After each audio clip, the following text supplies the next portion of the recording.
Hello everyone, welcome back to our channel Misam edu a premium coaching centre. तो आज हम यहाँ पे प्रयत्व यानी कि सुफिक्स के बारे में हम आज यहाँ पे पढ़ेंगे।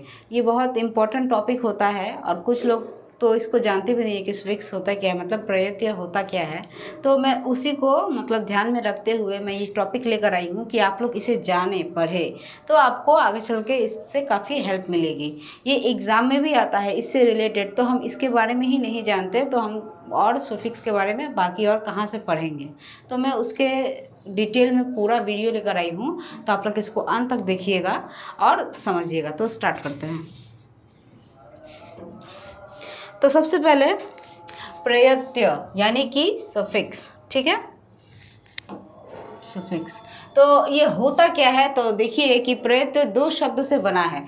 मतलब दो शब्द जब मिल जाते हैं तो क्या बन जाता है, प्रयत्य। तो ये दो शब्द से बना है, ठीक है।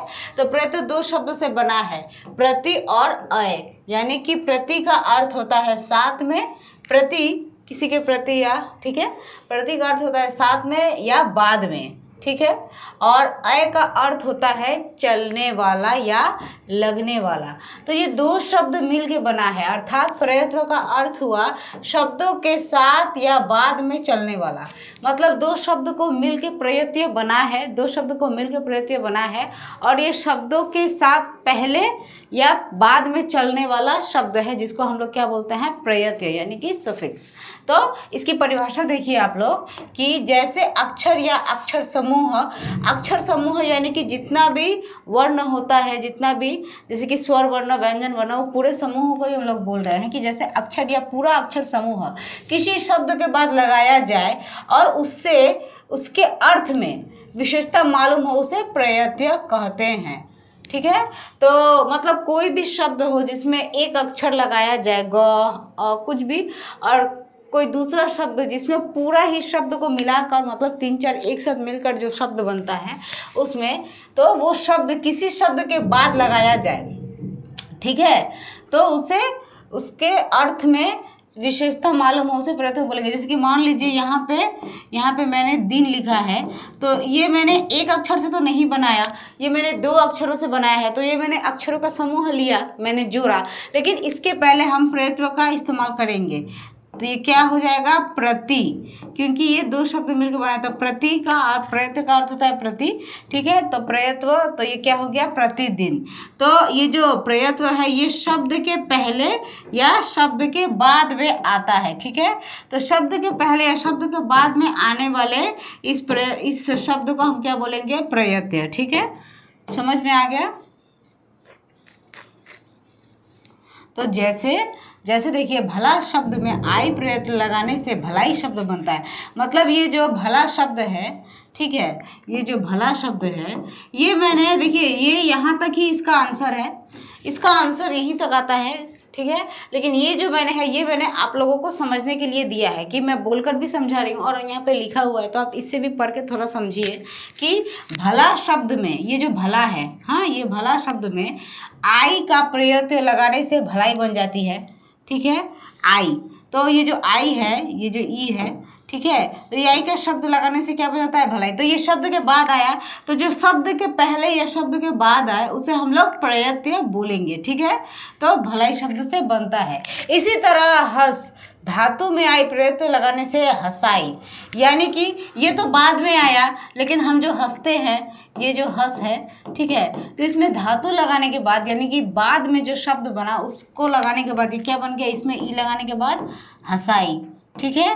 तो ये आकार मिलके ये प्रयत्व बनता है, ठीक है। हंसाई शब्द भी बनता है, यहाँ धातु में प्रयत्व गया है। अतः दूसरे शब्द में हम ये भी कह सकते हैं कि धातु के बाद लगाए जाने वाले शब्द भी प्रयत्व होते हैं। धातु यानी कि जो शब्द इम्पोर्टेंट है वो शब्द के बाद में जो शब्द लगाया जाए वो तो प्रयत्व है ही, लेकिन धातु प्रयत्व यानी कि ज़्यादातर ये शब्द के बाद ही लगाया जाता है। तो इसे भी हम लोग प्रयत्व ही बोलते हैं, क्योंकि प्रयत्व दो चीज़ों से होता है, एक शब्द के पहले भी लगता है और ये शब्द के बाद भी लगता है, उसको हम लोग प्रयत्व बोलते हैं। क्योंकि हम लोग ये जोड़ देते हैं ना, ये तो जोड़ा नहीं रहा होता। जैसे कि दिन है, तो ये जो दिन है इसमें तो हम लोग प्रति जोड़ देते हैं ना, तो प्रति ही जोड़ते हैं। तो ये जोड़ने को, ये जो प्रति है ये किस तरीके से जोड़ा जाता है और और ये इसको क्या बोलते हैं, तो इसको प्रयत्व बोलते हैं। ये शब्द के पहले या शब्द के बाद में लगता है, इसको हम लोग प्रयत्व बोलते हैं। ठीक है, तो धातु के बाद यानी कि जो शब्द, शब्द के बाद लगाए जाने वाले शब्दांश भी प्रयत्व कहलाते हैं। तो ये जो शब्द है उसके बाद भी लगाया जाए तब भी वो क्या कहेंगे, हम लोग प्रयत्व बोलेंगे। ठीक है, समझ में आ रहा है। अब हम लोग प्रयत्व के भेद देख लेते हैं। ठीक है, आप लोगों को अगर समझ में ना आए तो आप मुझे कमेंट करके बताइएगा, और आप इसको थोड़ा ध्यान से पढ़िए। जो कि मैंने बोला है कि इसका आंसर यहीं तक आता है, ये मैंने सिर्फ समझने के लिए दिया हुआ है, ये परिभाषा है और इसका अर्थ मैंने यहाँ पे दे दिया है। आप लोग इसका स्क्रीनशॉट ले लीजिए, लिख लीजिए, अच्छे से समझ लीजिए। तो इसके देखिए, इसके भेद दो ही हैं, प्रयत्व के भी भेद आते हैं। ठीक है, तो प्रयत्व के भेद कितने हैं पूछा जाए तो, अगर बोर्ड एग्जाम में प्रयत्व के भेद कितने, प्रयत्व के दो भेद है। क्या क्या है, एक है कृत प्रयत्व और एक है दत्थित प्रयत्व। ठीक है, तो ये जो है इसका भी उदाहरण है, इसका भी डेफिनेशन है, परिभाषा है। तो ये मैं आपको नेक्स्ट वीडियो में बताऊंगी। अभी आप सिर्फ परिभाषा के ही बारे में, प्रयत्व के बारे में ही सुनिए। ठीक है, तो प्रयत्व के कितने भेद है, दो है, एक है कृत प्रयत्व और एक है कौन सा, ये दत्थित प्रयत्व। तो पहले हम लोग ये देख ही लेते हैं। ठीक है, ये देख लेते हैं। तो कृत प्रयत्व क्या है, इसके भी अपने अपने भेद है। तो हम लोग जो प्रयत्व के, सबसे पहले प्रयत्व के दो भेद है, कृत प्रयत्व और दत्थित प्रयत्व। तो हम ये दोनों देख लेते हैं। इनके जो भेद है वो मैं आपको नेक्स्ट वीडियो में समझाऊंगी, इसका पार्ट 2 भी मैं लेकर आऊँगी। तो ये जो कृत प्रयत्व है, ये देखिए कि जो प्रयत्व किया या धातु के अंत में प्रयुक्त हुआ, मतलब जो शब्द इस्तेमाल हुआ या शब्द के अंत में इस्तेमाल हुआ, मतलब धातु, मतलब जो शब्द का अर्थ है उसके अंत में ये प्रयुक्त हुआ, उन्हें कृत प्रयत्व कहेंगे। और उनसे बने शब्दों को कृदंत कहते हैं। कृदंत यानी कि कृत प्रयत्व को कृदंत कहते हैं। यहाँ देखिए, इसका आंसर यहीं तक है, ये मैंने समझने के लिए दिया है, मैं बार बार बोल रही हूँ। यहाँ ये भी याद रखने की आवश्यकता है, मतलब ध्यान दीजिएगा कि क्रिया से ना हटा देने पर जो अंश रह जाता है वही धातु है। मतलब क्रिया में जो शब्द क्रिया है, जैसे कोई वाक्य में जो शब्द क्रिया में आता है उसका ना हटा देने से भी वो क्या बन जाता है, प्रयत्व बन जाता है। ठीक है, तो क्रिया से ना हटा देने पर भी वो शब्द प्रयत्व बन जाता है, मतलब वही धातु है। जैसे कहना कि कह, और जैसे कहना में ना हटा दिया हम लोग, ठीक है, तो ये कह बन गया, ये कह बन गया। और वैसे ही चलना से ना हटा दिए तो ये क्या बन गया, चल बन गया। लेकिन ये तो शब्द है, ये तो मेन धातु ही है। तो चलना की चल तथा लिखना की लिख, वैसे यहाँ पे भी बता दें, ये जो शब्द बनेंगे वे संज्ञा और विशेषता दोनों होंगे। ठीक है, और कृत प्रयत्व के थोड़े उदाहरण भी हम लोग देख लेते हैं। तो कृत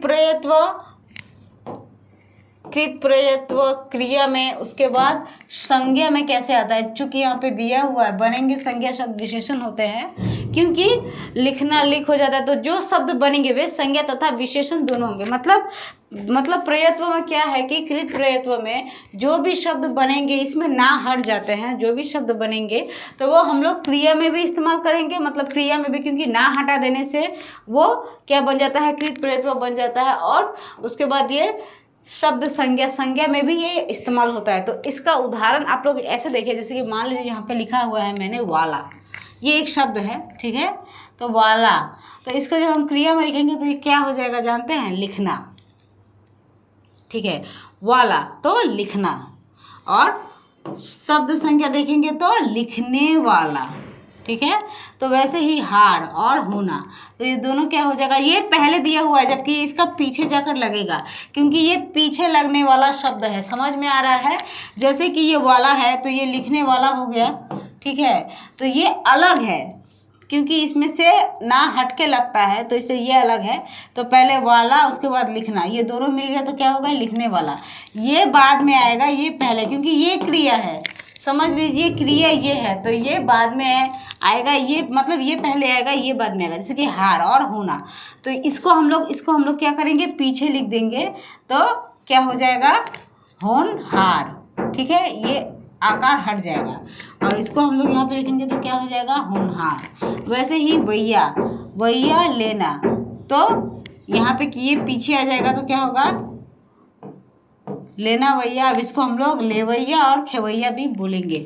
तो शब्द अपने अपने बदलते रहते हैं। ठीक है, और हम लोग अब कृदंत के भेद देख लेते हैं। तो कृदंत के भेद दो हैं। हम लोगों ने प्रयत्व के दो प्रकार के बारे में सुना कि कृदंत और दधित। तो कृदंत के बारे में आप लोगों ने देखा, उसका उदाहरण देखा। अब कृदंत के भी भेद आते हैं। तो कृदंत हिंदी के अनुसार कृदंत के दो भेद होते हैं, एक है विकारी, एक है अविकारी अव्यय। ठीक है, तो ये मैं आपको नेक्स्ट वीडियो में अच्छे से समझाऊंगी। ये शब्द, ये जो है इसका डेफिनेशन मैं आपको नेक्स्ट वीडियो में लेकर आऊँगी। अभी हम लोग दधित के बारे में जानते हैं, क्योंकि हम लोग ने कृदंत देख लिया। अब हम लोग दधित प्रयत्व के बारे में जानते हैं। तो दधित प्रयत्व यानी कि संज्ञा सर्वनाम विशेषण के अंत में लगने वाले प्रयत्व को दधित प्रयत्व कहते हैं। मतलब अंत में, यानी कि संज्ञा जो भी शब्द है, सर्वनाम जो भी शब्द है, संज्ञा के बदले में आने वाले शब्द या विशेषण जो शब्द विशेष है, इन सभी शब्दों के, ये जितने भी शब्द है ना, इन सभी शब्दों के अंत में जो शब्द आएगा उसी को हम लोग दधित प्रयत्व बोलेंगे। ठीक है, और हम लोग ने कृतज्ञ पढ़ा तो उसमें से ना हट जाता है। आप लोगों ने देखा उसमें से ना हट जाता है। और उदाहरण में क्या देखा कि जो शब्द होता है वो उसके लास्ट में जाकर लगता है और उसका जो आकार होता है वो आकार हट जाता है, ना हट जाता है। ठीक है, जैसे कि वहाँ पे वाला लिखा था और लिखना लिखा था, तो वाला हम लोगों ने पीछे कर दिया तो दोनों क्या हो गया, आकार हट के लिखने वाला।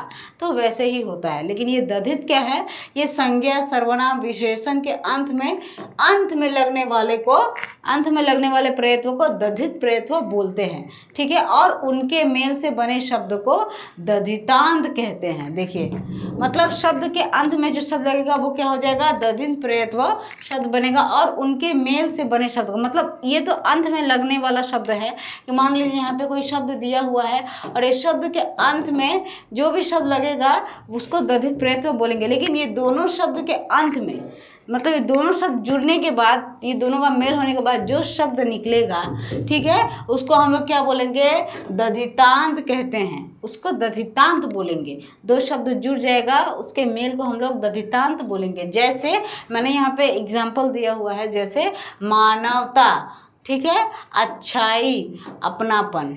ठीक है, अब इसके भी भेद आते हैं। देखिए, दधित प्रयत्व शब्दों के अनेक रूप है जी, इसके अनेक रूप होते हैं, लेकिन इनका जो इम्पोर्टेंट है वो इन रूपों में ये चार ही आते हैं।